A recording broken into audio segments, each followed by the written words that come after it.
Come Ganapathi. வணக்கம், நான் உங்கள் ஆம்பர் துளசி. பாருங்கள், ஊறுகாய் ஒரு ஞாயிற்றுக்கிழமை போட்டேன் பாருங்கள் வீடியோ தாளிச்சிது. ஞாயிற்றுக்கிழமை நான் வெயிலில் வச்சு எடுத்துக்கிறேன் பாருங்கள். கருப்பு அவள் பாருங்கள், சும்மா தகான்னு இருக்குது பாருங்கள். இது மாதிரி இது கொஞ்சோண்டு செஞ்சேன். நான் நிறைய செய்கிறவங்க ஃபங்க்ஷனுக்கு செய்கிறவங்கலாம் பச்சையோடு செய்கிறாங்க.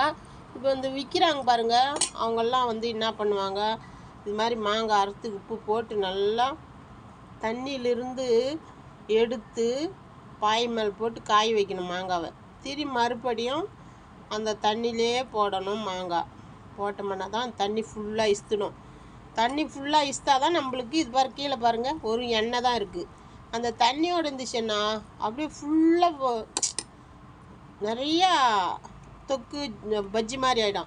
அது என்ன பண்ணுது, கருப்பாகி போகுது, ஊறுகாய் கெட்டு போகுது.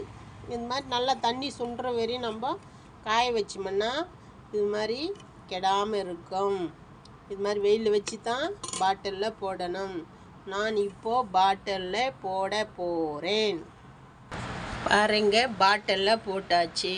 பாருங்கள், இது கீழே கூட பாருங்கள் எப்படி இருக்குது பாருங்கள், செம்மையாக இருக்குது பாருங்கள். பாட்டிலுக்குள்ளவே தண்ணி இருந்தால் இந்த மாங்காவே தெரியாது. அப்படியே ஃபுல்லாக அப்படியே எல்லாருமே கொஜ்ஜாகி ஃபுல்லாக பாட்டில் ஃபுல்லாக ஆகிட்டுக்கும் தண்ணி இருந்தால்.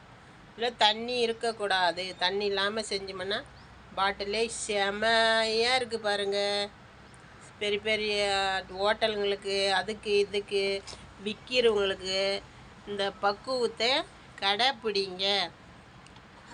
பிடிச்சிருந்தால் லைக் பண்ணுங்கள், ஷேர் பண்ணுங்கள், கமெண்ட் பண்ணுங்கள். இந்த பாருங்க, இதில் அழகாக சுட சோறு வடித்து தான் சூடாக இதில் போட்டு அப்படியே சும்மா பிசைஞ்சு சாப்பிட்டா எப்படி இருக்குன்னு தெரியுமா, அருமையாக இருக்கும். பிரியாணி கூட கெட்டு போச்சு இதுக்கிட்ட.